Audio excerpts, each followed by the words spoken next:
Hi, I'm Rich Harwood. Welcome to another edition of Harwood Half Hour special edition called Turning Outward Together, intended to help you stay grounded during this time of COVID-19, these challenging, crazy times in which we're all living.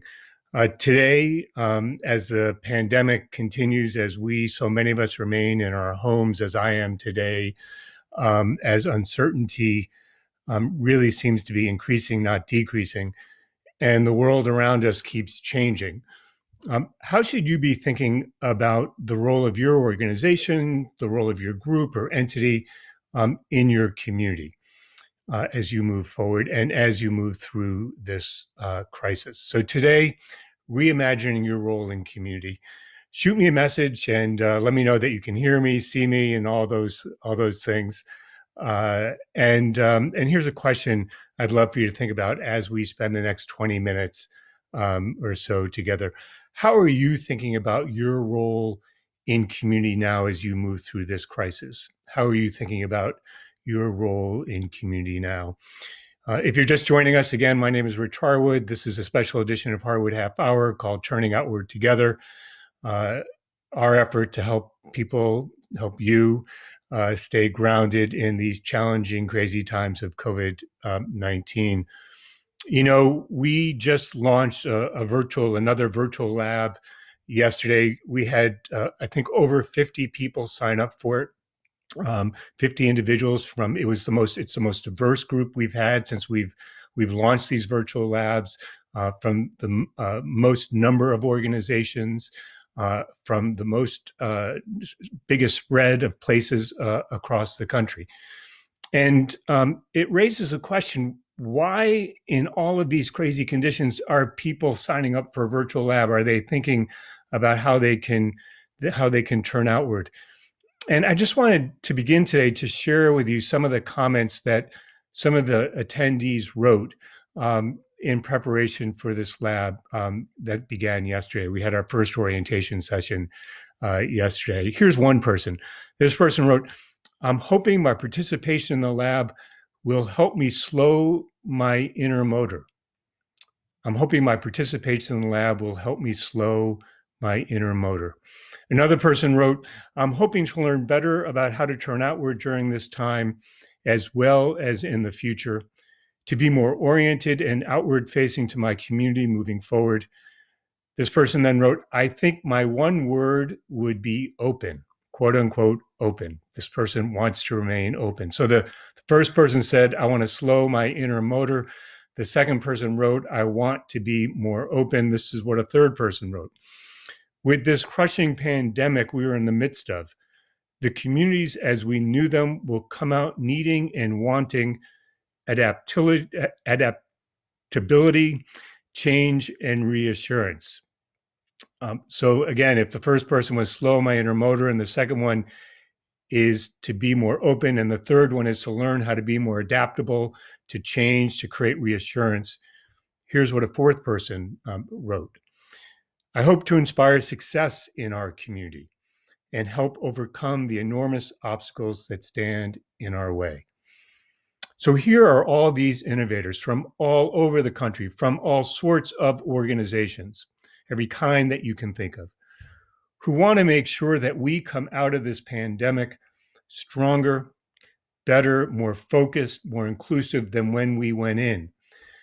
That we want to build a stronger sense of community and a stronger sense and capability to be able to solve the problems before us.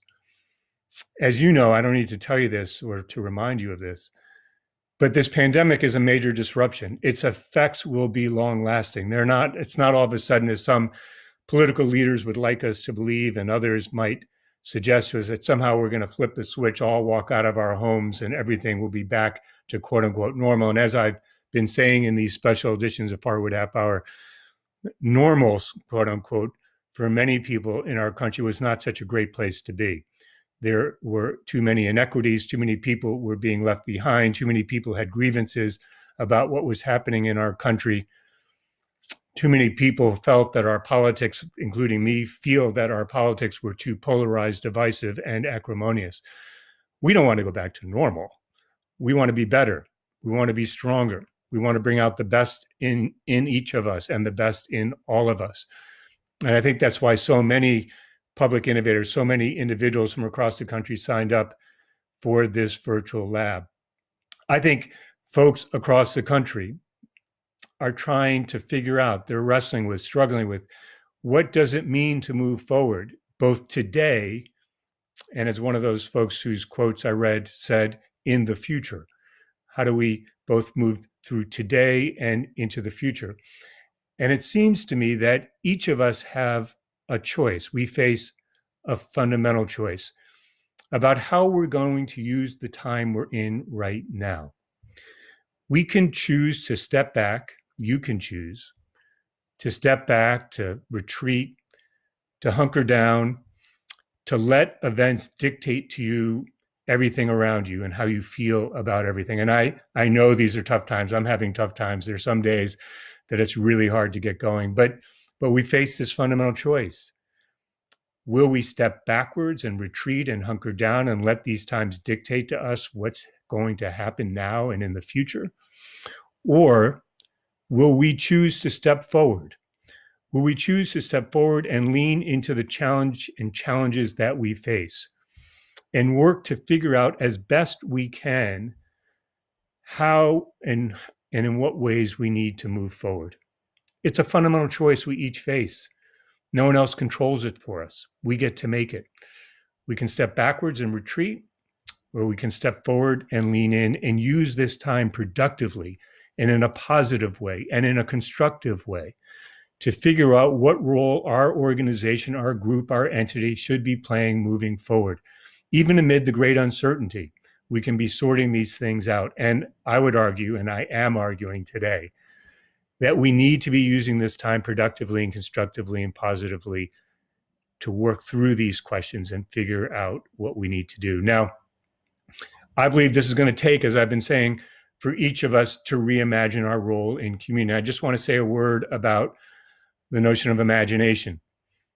I believe we need our imagination. It's too easy to be stuck in ruts. It's too easy to be stuck in old ways of thinking about things. And as each of you know, and as all of us know, we're going to have to change. And as the folks who I quoted just a moment ago were suggesting, we're going to need to be open to moving forward in new ways. We're going to have greater adaptability. We're going to have to find ways to reassure people that we can cope with the situation and situations that we face. But here's the thing about imagination. Imagination is not simply dreaming up utopian visions of some perfect world that we're going to create and inhabit and make. Because as we all know, there is no such thing as utopia. And so our imagination has to be tempered by reality. In one of my favorite books called Hopeful Imagination, written by the religious scholar Walter Brueggemann, he talks about the notion that in order to imagine, we must first know where we are, and we must use that knowledge about where we are to imagine where we want to go. And so I'm urging you today, as we think about reimagining our role, as we talk about what it's going to take, as I lay out 3 steps in a moment about how I think you can do this, or at least begin to approach this. What I'm asking you to do is to engage your imagination in order to move forward. But in order to engage your imagination, you first must have the courage and humility to know where you are, the situation we face, the challenges we face, the grieving and hurt that we face. And then we can begin to imagine what it means to move forward, both individually as an organization and collectively in our communities. So 3 things, 3 steps, I think, are really important to beginning the process of reimagining your role in community now, and so that you can move forward into the future. You ready? Here we go. The first one is this. You need to stay connected to your larger sense of purpose. Now, let me say that again. You need to stay connected to your larger sense of purpose. For those of you who were with us last week, you know that I mentioned this last week also, and I'm mentioning it again today. Last time, it was the third of 3 points. Today, it is the first of 3 points. And I'm mentioning it because I think staying connected to your larger sense of purpose is so critically important today. We need an anchor. We need a touchstone. We need a guidepost to be able to move into the future. And so what I'd ask you to consider is, what is it for you? What is your larger sense of purpose? What is it? Now, for all of us, we can get lost in our sense of programs. You can recite back to me, well, here are all the programs I have, or here are all the activities we undertake, or here are all the services that we provide. But I'm not talking about those things. I'm asking you to sweep those things off the table and to just close your eyes and for a moment lean back and think about, what is my larger purpose? What is my organization or group's larger purpose? For the Harwood Institute, for us, it's that we want to help individuals and organizations and networks within communities bridge divides, build a culture of shared responsibility, and create a sense of possibility and hope. That's our purpose. That's why we exist. That's what we're seeking to help create in this world around us. Now, in this world around us, in this changing world, it is not the techniques that we teach people. It's not the community conversations that people learn about. It's not the 5 stages of community life or our public capital frameworks or anything like that. Those are all kind of inputs into this larger vision. What I'm talking about is something that has a soul, something that has a greater sense of meaning, something that you can really put a stake in the ground about. There are lots of different ways to achieve our purpose. There are lots of different approaches to achieve our purpose. Our purpose remains clear. It remains strong. It remains vital. It remains something that people know us for, that they can see and hear in us. How we achieve that purpose, well, that may need to change as we move forward. And I think it's something that you're going to have to be thinking about. But first, I want you to think about staying connected to your larger sense of purpose. What does it sound like when you express your larger sense of purpose to yourself or to someone else? Do it. Say it out loud. Name it so someone else can hear it and you can hear what it sounds like. When you think about your larger sense of purpose, when you talk about it, when you experience it, I want you to think about, what does it feel like? What's the feeling that stirs within you? What's the emotion that stirs within you? Not some analytic notion, not some conceptual notion, but what is it that you feel? I know for me, when I think about the Institute's larger purpose, what I feel is the sense of possibility that I encountered when I worked with people in Flint or in Newtown, Connecticut, or in Youngstown or Mobile, Alabama, and the sense of hope and possibility that they began to experience in their lives and in their communities that they thought couldn't be experienced again, that somehow that it had been lost or misplaced or robbed from them. That's what I remember, that feeling that I experienced with them. What's that experience? What's that feeling for you?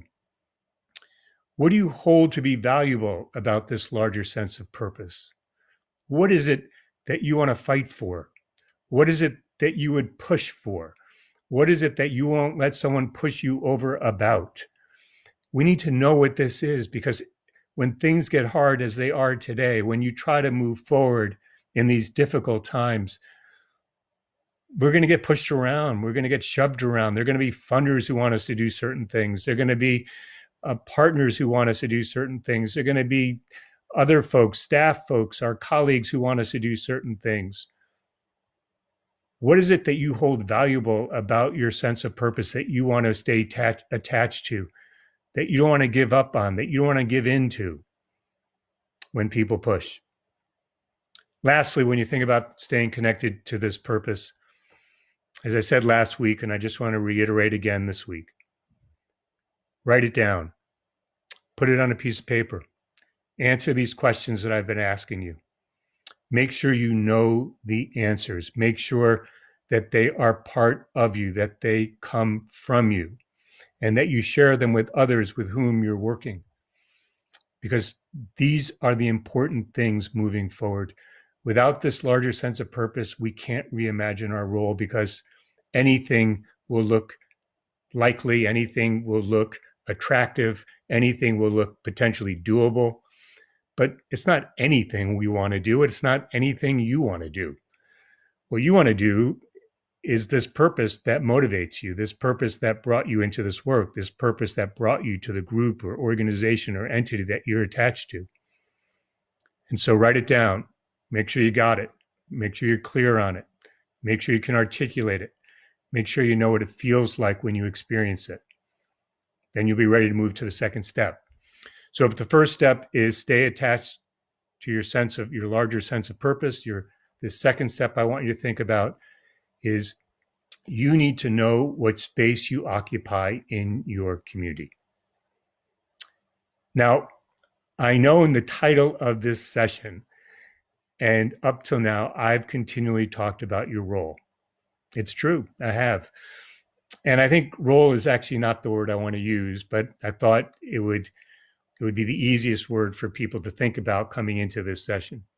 But the real word I want you to be thinking about, the real idea, the real picture in a better way of thinking about it that I want you to be thinking about right now is the space you occupy in your community. And here's why I want you to think about space. Imagine this. When you think about the space in your community, what do you think about? I think about all the different other organizations and groups and entities. I think about different leaders. I think about different things that are happening in my community. I think about different challenges that are happening in my community and how they're related. In short, for me at least, I think of an ecosystem, a system of entities and groups and issues and things and people that are all happening all at once. And that I am part of that larger ecosystem, that larger space. And so what I'm asking you to think about is what space within that larger ecosystem do you occupy? Another way to think about it is where do you fit within that larger ecosystem? Now, this requires some humility and some courage. It requires humility to understand that we, each of us, our organizations, our groups, our entities, we're all part of something larger than ourselves. We are a piece of a larger puzzle, a piece of a larger ecosystem. And so we've got to get over the fact that we think that we're the be all and the end all, that somehow or another our organization, our group, our entity is the most important one in the world, that somehow we are the best leader, the most important leader in the world. You know, and I know that none of that is true. None of it's true. We fit into a much larger picture, and we have to have the humility to acknowledge that, to see that, to admit it, and to act as part of it. We also need to have the courage within that larger frame to put a stake in the ground about where we fit within that larger ecosystem, about the space we occupy within that larger ecosystem. And so as we're coming through this pandemic, the reason why I'm mentioning this, the reason why I think it's so important in terms of reimagining your role is that at least the phone calls I'm getting and the Zoom calls I'm on and the emails I'm getting endlessly is that all of us are under enormous stress. We're under enormous financial stress. I was talking to someone in California just yesterday who told me that a significant library system in California that we had worked with, that they had laid off all but 3 of their staff people because of the financial stress that their community is under, and therefore the flow through to that library in terms of lost revenues and capabilities. Just 3 staff people, just 3 left. We're all going to be facing this stress, whether it's financial or programmatic or whatever it may be, competition for funding. We're all going to face it. And so you can't afford, none of us, you can't, I can't, this library in California can't, we can't afford to be all things to all people. We can't afford to scatter our activities all across our communities as if somehow or another we fit across everything and that we fulfill all needs and that we will help to meet all of people's aspirations, as important and vital and powerful as they are. I've been talking about shared responsibility a lot lately, and I just did a session for 60 school superintendents from across Delaware, Pennsylvania, and New Jersey. And when I was saying to them in the challenges that they're facing, that schools are facing in this pandemic, is that they've got to come to acknowledge two things that I think relate to the space that you occupy. The first is that the challenges that we face in our society, and we faced long before this pandemic, but now are increasingly so, are shared challenges that can only be addressed through common effort with common cause by working in a common direction. None of us alone can address them, solve them, overcome them on our own. The second thing I said to them was this, that so many Americans today and so many groups want a greater sense of agency because they want to have a greater sense in shaping their common future, in being part of shaping that future, of feeling as though they're not just being acted upon, but they are part of the action moving forward.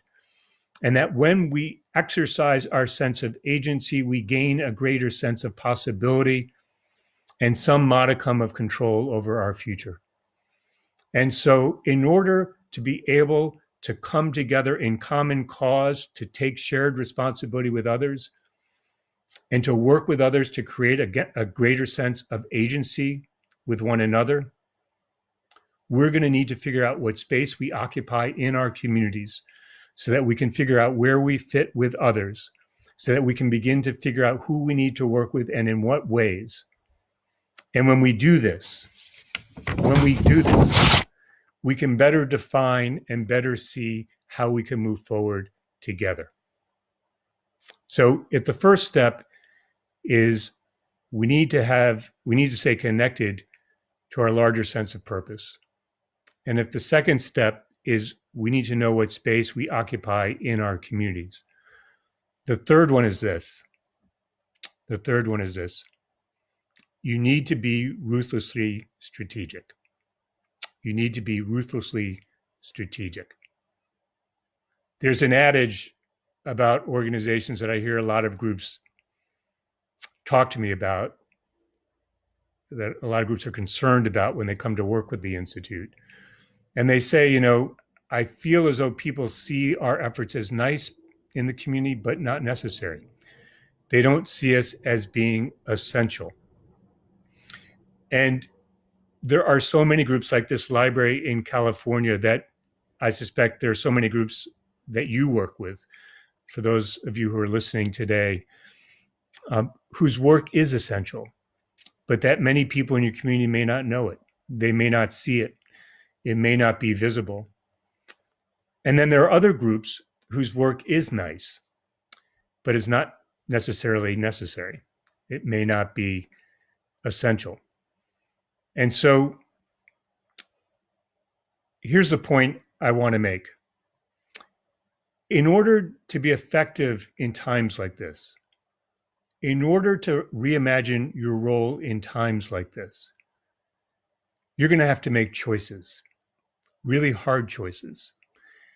And you're going to need to be ruthlessly strategic about them. Now, I know in the nonprofit world and in the faith world, which I do a lot of work with, and in other sectors, the word ruthless may not be the most welcome word. It can sound harsh. It can sound too hard-nosed. It can sound heartless. I know that in this time, we're supposed to be highly empathetic, and I hope you are, and I hope I am, and I hope we stay that way. I get it. The word ruthless is not a word that we tend to use. But here's what I know.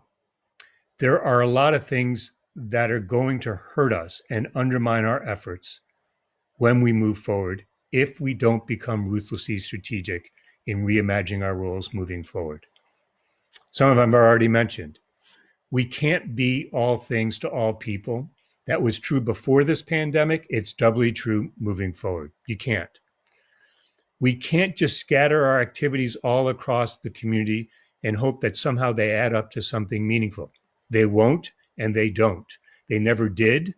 But moving forward, the case is going to be they won't even more.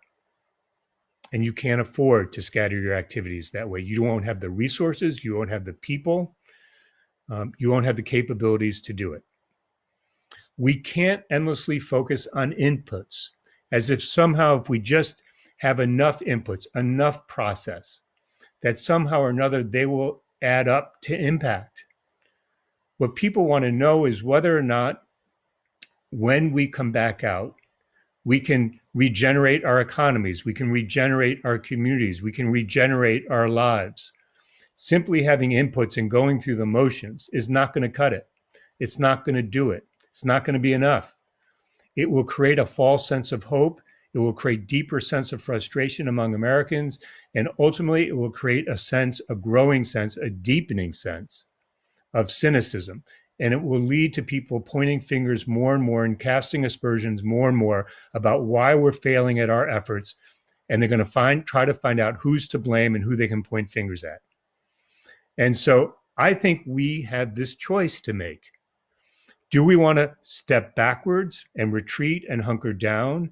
Or do we want to step forward and lean in and begin to make ruthlessly strategic choices about what we're going to do, where we're going to put our resources, who we're going to work with, how we're going to work, and what we're going to try to get achieved? I think that's a fundamental choice that each of us needs to make. And part of it's going to require, which I think you already know, but I just want to say out loud, it's going to require us to triage things, not cut them in half, not reduce them by 10%, not reduce them by 12%. We're going to have to get rid of some stuff. I know at the Institute, we've been going through this. What programs, initiatives that we had are we no longer going to do? What dreams did we have that we're going to have to give up on now so that we can focus on other things? What internal efforts did we plan to do that we're going to have to give up? Now, I'm doing these Facebook Lives every week. There's a trade-off in doing these. I had to give something else up to do these. Yes, I'm working a lot of hours each day. And yes, I've expanded my days, much like you have. But we can't do everything. And we can't be all things to all people. And we can't take on all activities. And so I'm asking you, I'm urging you that if you want to be effective, if you want to meet the moment, if you want to be open to what we face, if you want to help overcome the obstacles as people talked about in coming into the virtual lab, if you want to be adaptable, if you want to slow your motor down, then you're going to have to be ruthlessly strategic in the choices that you make. So let me just close with this. Remember that in this time, our goal, your goal, is not simply to survive. It's not simply to go back to normal. It's to help us get on a more hopeful, inclusive path. It's to create a better society, a more inclusive society, a more hopeful society. It's to ensure that every American has a shot at the American dream, that every individual can fulfill their God-given potential, that we can restore our sense of belief in ourselves and in one another, that we can come together and get things done. You know, and I know that those things existed for some of us, but not for all of us before this pandemic. And so the question is, can we create a society where every individual has a sense of dignity, where every individual has a true sense of hope, where community really is a common enterprise and we're not left to go it alone on our own, but that we're all pulling together in a common direction with common cause and common purpose, marshaling our common resources? That's the question. I believe in order to do that, we're going to have to reimagine our roles moving forward. And we're going to have to take these 3 steps. Stay attached to your larger sense of purpose, figure out what space you occupy in your community, and become more ruthlessly strategic as we move forward. So my hope for you today is that you continue to take good care of yourself, that you remain in good health and good spirits, and that in doing so, you don't turn away from others, but turn toward them, and to use this time to reimagine your role moving forward. Send me your thoughts about topics you'd like me to cover on these. Send me some thoughts about what you're wrestling with. Go to Facebook, our Facebook page, to find other episodes from this Turning Outward Together. Just go to the banner, click it on. It'll lead you to a playlist. You'll find all the previous episodes there. If you believe that this message, if what we did today was important, if it resonated with you, if you believe that others in your organizations, groups, and entities, or your networks or your communities should hear it, I urge you to share it with others so they may benefit from it as well. So until next week, I'll be back next Wednesday at 4 p.m. Eastern Time. I hope you stay in good health and good spirits. Be well. Thanks for joining me. I'll see you.